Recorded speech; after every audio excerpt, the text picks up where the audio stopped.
Assalamualaikum warahmatullahi wabarakatuh. Kepada yang terhormat Bapak Kepala Sekolah SDN 8 Marasugihan, beliau Bapak Sadik SPD. Yang saya hormati rekan guru, rekan sejawat di SDN 8 Marasugihan. Alhamdulillah pagi hari ini kita masih diberikan kesehatan sehingga kita masih bisa melaksanakan aktivitas di sekolah. Salawat salam selalu kita curahkan kepada junjungan kita Nabi Agung Muhammad SAW. Beliau nanti yang akan kita syafaatnya yang kita nantikan di yaumil akhir. Bapak Ibu yang saya hormati, pagi hari ini saya akan memaparkan berbagi praktik baik tentang apa yang saya dapat dari pembelajaran atau diklat coding selama ini, yaitu coding atau coding dan kecerdasan artifisial atau KA.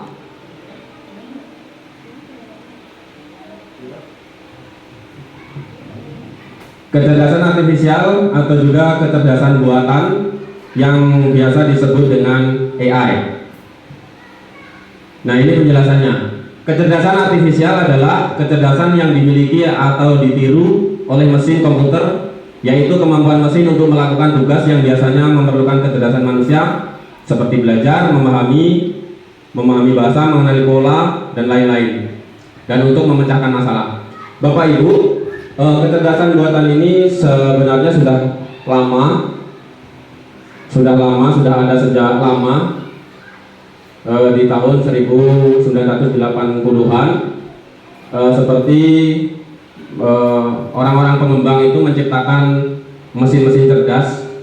Contohnya dulu sudah ada telepon, ada radio, ada televisi, itu contoh mesin. Nah, contoh mesin itu ada mesin cerdas, ada mesin tidak cerdas, Bapak Ibu. Jadi kalau contohnya mesin cerdas seperti handphone, kalau TV sekarang sudah ada TV Android. Misalkan ada mesin cuci ada juga mesin cuci yang bisa dipencet, sekali pencet sampai kering kita tinggal ambil pakai, itu karena kecerdasan tadi. Baik Bapak Ibu, tadi Pak, kedua.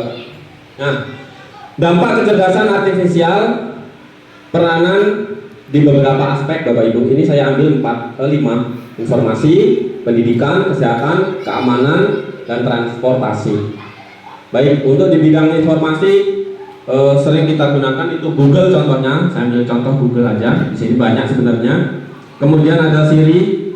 Aplikasi Siri ini yang ada di iPhone. Kalau Google itu di Android Bapak Ibu. Seperti itu. Oke, next. Dalam pendidikan dan pembelajaran Bapak Ibu, untuk ini yang paling penting bagi kita, kecerdasan buatan ini yang paling penting karena kita adalah guru. Pembelajaran yang disesuaikan dengan kebutuhan individu, penilaian dan umpan balik cepat, analisis data untuk perbaikan kurikulum, pengembangan bahasa dan pemahaman bacaan. Bapak Ibu, kecerdasan ini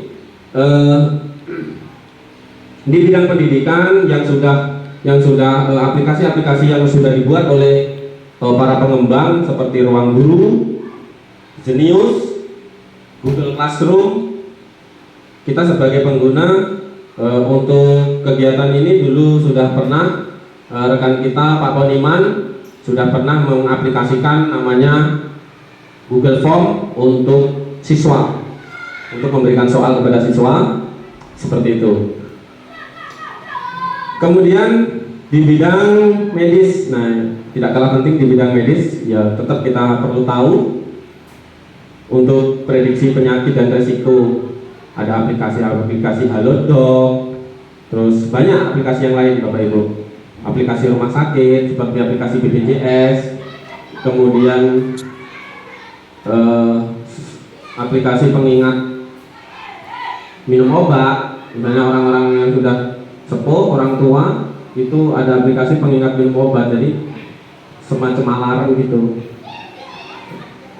Oke, lanjut Bapak Ibu. Nah, di bidang keamanan, para pengembang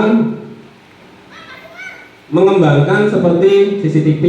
Ini CCTV Bapak Ibu ya, CCTV, S-Unlock, kemudian ada juga HP yang pakai kunci pola, sidik jari. Nah, seperti itu. Baik Pak. Bidang transportasi. AI di bidang transportasi untuk sekarang sudah banyak kemajuan. Google Map kita sudah sering menggunakan Bapak Ibu. Google Map with Waze, apa itu Waze? Ya itulah, pokoknya aplikasi.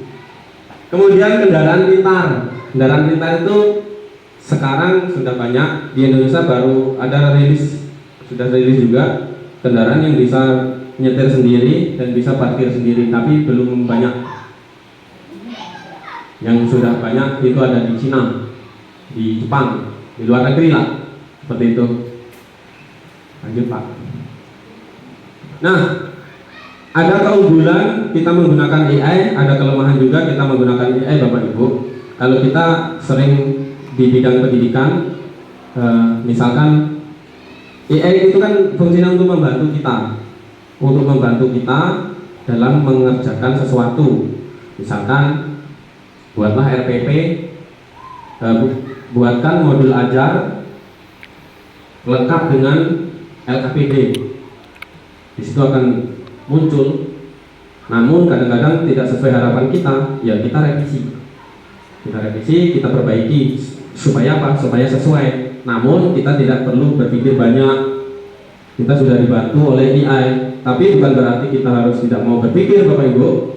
Seperti itu. Nah, keunggulannya kecepatan dan efisiensi, ketepatan dan akurasi, kemampuan beradaptasi, banyak keunggulan juga. Kelemahannya keterbatasan kreativitas. Kadang-kadang kalau nggak ada sinyal juga itu menjadi satu kelemahan, ya. Harus selalu terkoneksi. Nah ini nggak ada sinyal, mati mapnya, kan gitu. Data yang terbatas, seperti itu. Kadang-kadang data kita terekspos, seperti itu Bapak Ibu. Ada kan aplikasi-aplikasi yang minta data kita, minta KTP, minta itu data kita terekspos. Makanya kita perlu berhati-hati dan bijak menggunakan teknologi. Pak, lanjut.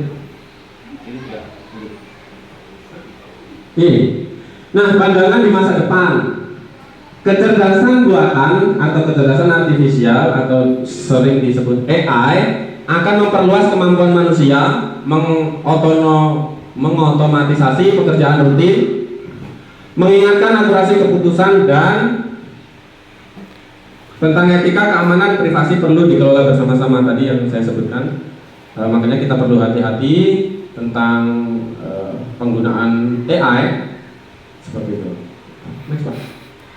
Nah, ini saya simpan balik Bapak Ibu. Nah, saya minta nanti 3 orang, 1 Bapak Kepala Sekolah dan 2 guru.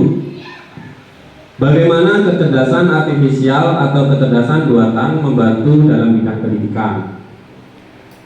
Menurut Bapak Ibu, apa yang menarik dari kecerdasan artifisial di bidang pendidikan? Yang ketiga, apakah dampak positif dan negatif dari perkembangan kecerdasan artifisial? Ini terutama di bidang pendidikan Bapak Ibu. Baik, kami persilakan untuk Bapak Kepala Sekolah untuk memberikan umpan balik.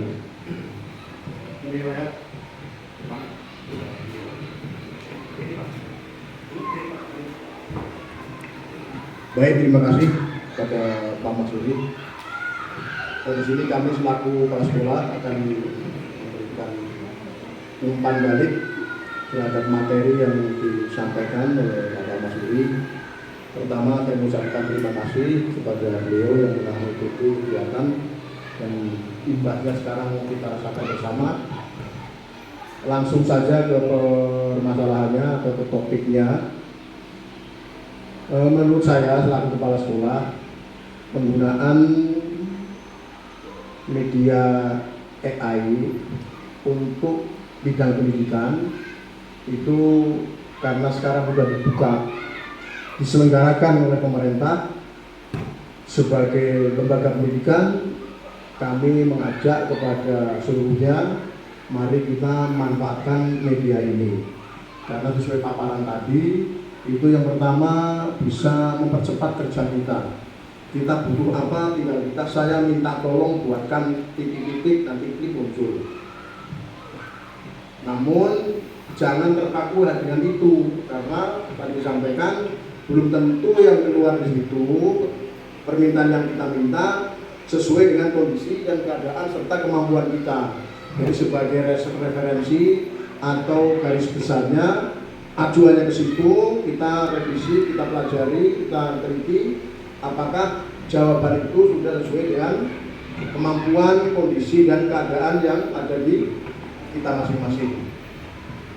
Kemudian dampak menurut Bapak yang menarik dari kecerdasan artificiasi dibanding dengan di bidang pendidikan, yang sangat menariknya itu unik Bapak Ibu, sangat-sangat membantu. Kami alhamdulillah sudah mulai mencoba.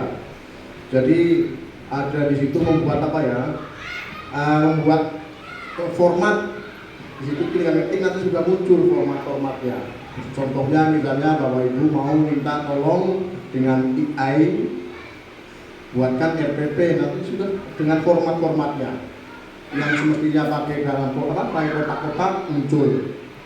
Itu uniknya dan menariknya seperti itu. Kemudian minta bentuk seperti apa juga insya Allah bisa dibuatkan. Betul Pak ya? Iya. Yang ketiga tentunya semua sistem, semua aplikasi itu ada hal yang baik, juga ada hal yang kurang baik, ada yang positif, ada yang negatif. Oleh karena itu, ya kita ambil yang positifnya. Kita mengambil media ini untuk hal-hal yang positif. Negatifnya seolah-olah otak kita nggak berjalan karena sangat mudah sekali, ya, sangat dibantu sekali dengan itu. Jadi walaupun itu membantu, tapi kita tidak mengesampingkan organ tubuh kita yang merupakan karunia dari Tuhan, ya kita manfaatkan. Seperti tadi kita minta apa, di situ dibuatkan, kita teliti, jangan langsung klik simpen jadi untuk laporan. Nanti kalau untuk menjelaskan kalau seperti itu, kalau kurang mampu diri kita akan kelabakan atau akan kewalahan menjelaskan materi itu. Sementara itu, terima kasih Pak Mas Suri. Assalamualaikum warahmatullahi wabarakatuh. Waalaikumsalam. Baik, terima kasih Pak Sadik. Beri tepuk tangan untuk beliau. Selanjutnya saya minta dua guru untuk memberikan umpan baliknya. Silakan Bapak atau Ibu siapa? Bapak Peliman, terima kasih.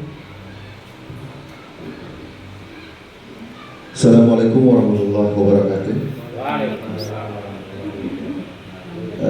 Terima kasih kepada seluruh rekan guru SD 8 Marsudian dan Bapak Kepala Sekolah yang sangat kami hormati. Baiklah, saya akan memberikan umpan balik untuk pengibasan hari ini yang dilakukan oleh Bapak Masyuri. Bapak Ibu sekalian, tentang artificial intelligence ini salah satu dalam perkembangan teknologi, salah satu dari perkembangan zaman yang tidak dapat kita lawan. Artinya ini ya harus kita ikuti, tapi kita harus tetap memilih dan memilah seperti itu. Baiklah, dari umpan balik Pak Hudi tadi yang ditanyakan bagaimana kecerdasan artifisial atau kecerdasan buatan membantu dalam bidang pendidikan. Tentu kecerdasan artificial intelligence ini sangat membantu dalam bidang pendidikan, tapi dengan catatan jangan ketergantungan. Kalau kita ketergantungan dengan artificial intelligence ini alat bantu, namanya kan membantu. Jadi itu membantu kita dalam menyelesaikan misal seperti RPM atau rancangan pendidikan atau RPP atau modul gitu. Kita butuh mendadak, bisa langsung kita kerjakan soal itu juga. Dengan catatan kita sesuaikan dengan materi pembelajaran kita. Misal yang paling gampang ini, Bapak Ibu membuat soal untuk ujian di harian, kalau mau sesuai, itu yang sudah saya dapatkan dari artificial intelligence ini. Kita foto materi kita tanyakan kepada artificial intelligence, ada Gemini, ada ChatGPT. Kita minta soal hot atau soalnya bertingkat tinggi, langsung diberikan sesuai dengan materi. Tapi jangan kita tiba-tiba nanya, buatkan saya soal kelas 5 materi ini. Ya keluar itu materi yang sana. Tapi kalau kita buka buku, kita foto cekring, masukkan dalam ChatGPT, buatkan saya soal berdasarkan buku yang bawa foto ibu yang diajarkan di kelas. Insya Allah akan keluar sendiri soalnya. Iya, di Gemini AI atau di ChatGPT. Kita juga minta tanpa foto bisa, dimana soalnya luas. Kalau kita foto, soal itu berdasarkan yang kita foto, langsung muncul, baik matematika sampai agama, bahasa Inggris ada semua. Itulah yang sangat membantu dalam bidang pendidikan. Enaknya kan Bapak Ibu, cuman kalau nggak ada internet kita pusing kan? Ya, maksudnya itu membantu kita kalau ada dadakan seperti itu sangat membantu. Walaupun tidak mendadak juga bisa membantu, cuman kita harus sesuaikan dengan materi pembelajaran. Yang kedua, menurut Bapak Ibu apa yang menarik dari kecerdasan artifisial di bidang pendidikan? Itu tadi yang menarik, bisa cepat hitungan detik, bahkan menit atau bahkan bisa detik. Cepat sekali, kita minta apa yang di situ bisa. Gitu. Tapi dengan catatan harus kita sesuaikan ya Bapak Ibu. Yang ketiga, dampak positif dan negatif dari perkembangan kecerdasan artifisial. Ya tentu dalam setiap perubahan akan ada dampak positif dan negatifnya. Tadi sudah dijelaskan oleh Bapak Kepala Sekolah.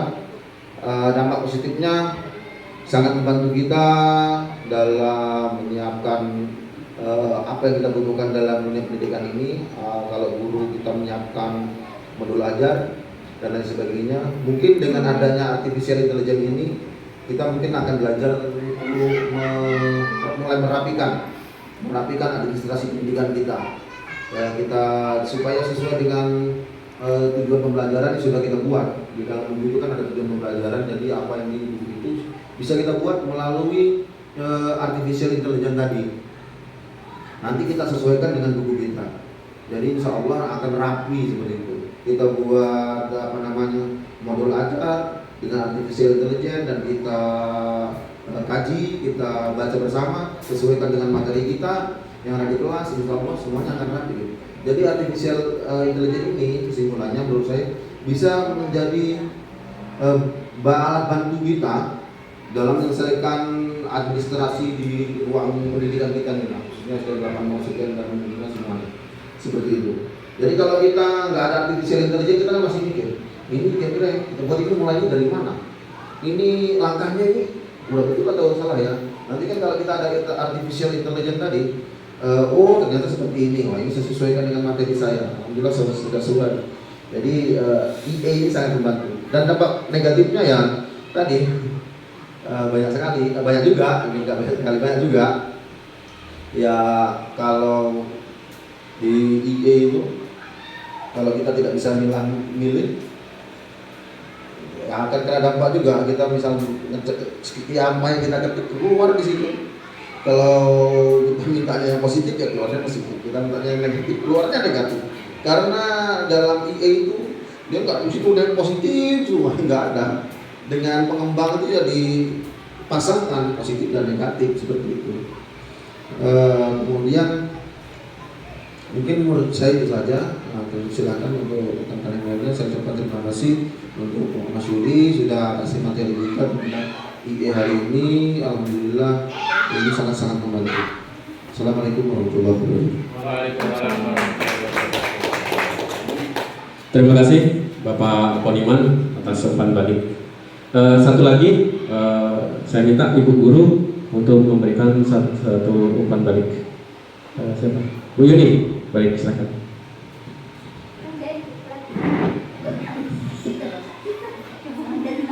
Bismillahirrahmanirrahim. Assalamualaikum warahmatullahi wabarakatuh. Waalaikumsalam warahmatullahi wabarakatuh.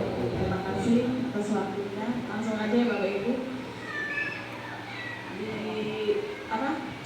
Diminta Bapak Mas Yuli untuk memberikan umpan balik ya. Yang pertama yaitu bagaimana kecerdasan artifisial atau kecerdasan buatan membantu dalam bidang pendidikan. Ya, yang sudah disebutkan tadi dengan Bapak Poniman, terus dengan Bapak Kepala Sekolah itu sama mungkin. Yang yaitu misalnya sangat membantu bagi kita, yaitu yang membuat RPP misalnya, terus membuat dadakan yang seperti sudah dibilang sama Kok Poniman tadi. Dadakan misalnya hari ini mata pelajarannya misalnya PKN, saya belum buat LKPD misalnya, apa ya LKPD-nya. Jadi dengan ChatGPT atau Gemini atau Meta itu sangat membantu ya. Terus yang kedua, menurut Bapak Ibu apa yang menarik dari kecerdasan artifisial di bidang pendidikan? Ya itu membuat RPP misalnya menggunakan ChatGPT. Ya, tapi nggak ya Bapak Ibu, nggak plak-plak di situ ya, kita harus bisa memilih ini sesuai nggak, oh ini nggak sesuai, kita edit kayak gitu. Kalau sama di situ mungkin sama maksudnya yang di download di ChatGPT itu tapi tidak sesuai dengan kita, jadi kita harus bisa memilih, kita edit dulu, kita tambahin dulu gitu. Nah sebenarnya sudah banyak pelatihan ini mengenakkan kita ya dalam administrasi, itu tergantung diri kita masing-masing kayak gitu. Ya tinggal buat aja. Kalau dulu kan harus cari dulu PP-nya apanya dulu. Kalau sekarang lebih enak lagi. Jadi itu tergantung pada diri kita sih kalau menurut saya. Ya dampak positif dan negatifnya ya itu Pak. Kalau dampak positifnya ya itu tadi memudahkan kita. Misalnya dadaan, Bu atau Pak hari ini presentasi bingung kan, saya nggak punya RPP kayak Pak Poniman kemarin, yaitu menggunakan ChatGPT atau yang lainnya. Kalau dampak negatifnya ya banyak sekali ya Bapak Ibu. Kalau dampak negatifnya misalnya apa ya, kalau dampak negatifnya ya mungkin ketergantungan ya bisa. Jadi kita nggak perlu mikir lagi lah, sudahlah ada ChatGPT langsung aja, mungkin itu atau pakai lampu jadi nggak jadi ya. Terus yang selanjutnya mungkin kayak misalnya ya kita harus berhati-hati lah, harus bisa memilih lah mana yang negatif, mana yang positifnya, karena ya itu dua-duanya yang memang ada gitu. Yang mungkin dari saya cukup ini aja ya. Mohon maaf kalau belepotan bahasanya. Saya akhiri, wassalamualaikum warahmatullahi wabarakatuh. Waalaikumsalam warahmatullahi wabarakatuh. Kasih aplaus Bapak Ibu. Terima kasih kepada Bapak Ibu semua yang sudah memberikan waktunya. Nah, sebelum saya akhiri, ini ada kesimpulan. Kesimpulan ini dalam bidang pendidikan Bapak Ibu. Kecerdasan artifisial di bidang pendidikan meningkatkan personalisasi pembelajaran, analitik kemajuan, dan keterlibatan siswa. KA membantu adaptasi materi, penilaian otomatis, serta dukungan guru melalui alat bantu. Seperti itu Bapak Ibu. Sebelum saya tutup, perlu saya sampaikan juga, ini tidak ada di PPT. Jadi kalau coding artinya program, memprogram Bapak Ibu ya. Jadi kalau untuk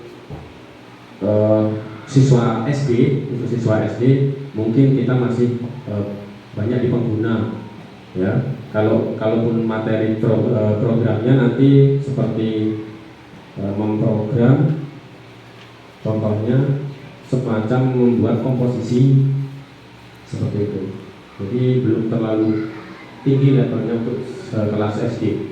Jadi kalau untuk sekelas SMK yang sudah memprogram, dia membuat robot, membuat misalnya semacam tong sampah otomatis seperti itu. Kalau untuk tingkat SD kita masih belum. Pikiran kita coding, memprogram, membuat robot, ya kan? Ketika saya belajar di situ, ternyata itu untuk tingkatan-tingkatan, ada tingkatan-tingkatannya Bapak Ibu. Baik, saya rasa cukup presentasi saya hari ini.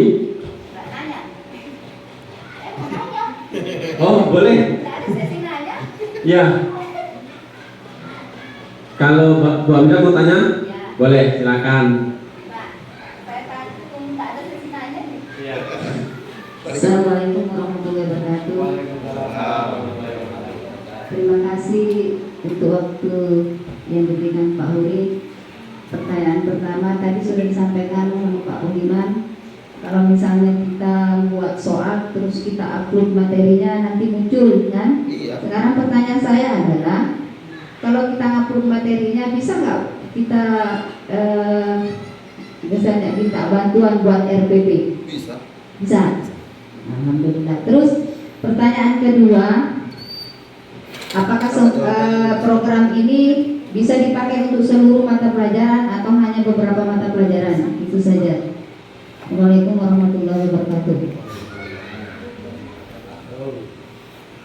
Baik, saya menanggapi tadi juga sudah dijawab oleh Pak Poniman. Apakah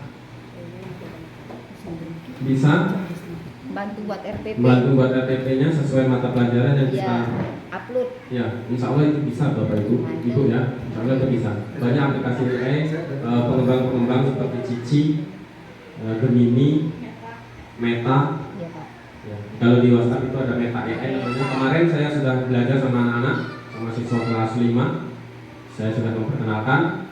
Kemudian dan alhamdulillah sebenarnya mereka sudah banyak yang bisa. Seperti itu. Terus kemudian tadi apa yang kedua Bapak Mida?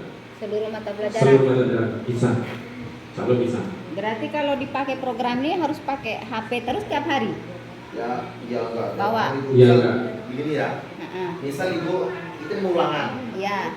Kita kalau ngetik soal kan lama kan? Iya. Ibu foto materi ini, ketik, buatkan saya 2 soal dari materi ini. Soal hots dari materi ini dia ganda keluar. Jadi Sesuai dengan yang Ibu foto. Tapi kalau cuma Ibu ketik, buatkan saya soal kelas 5 bab ini. Iya. Karena kita yang pakai buku kan beda-beda.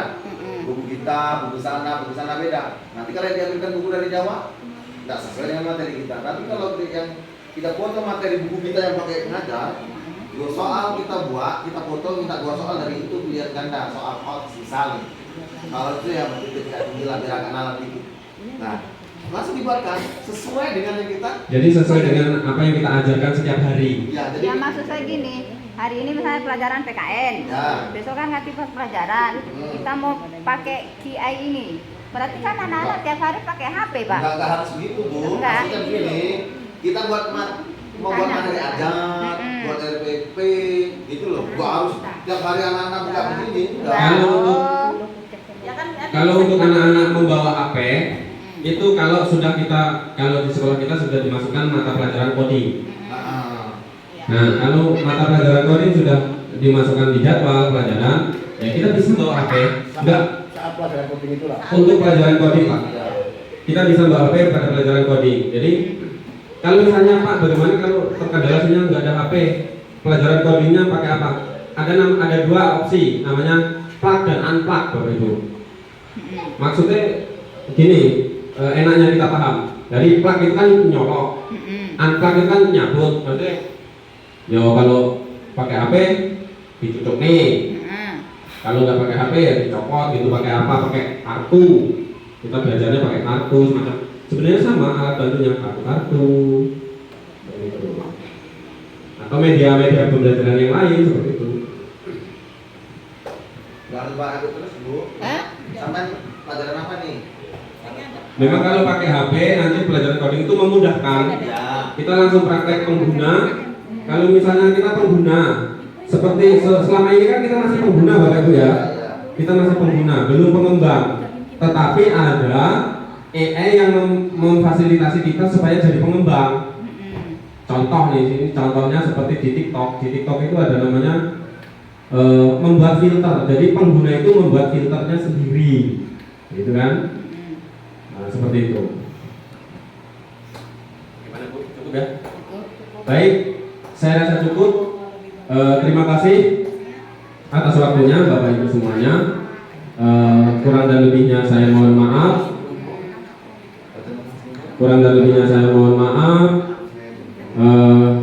Terima kasih untuk hari ini. Saya akhiri.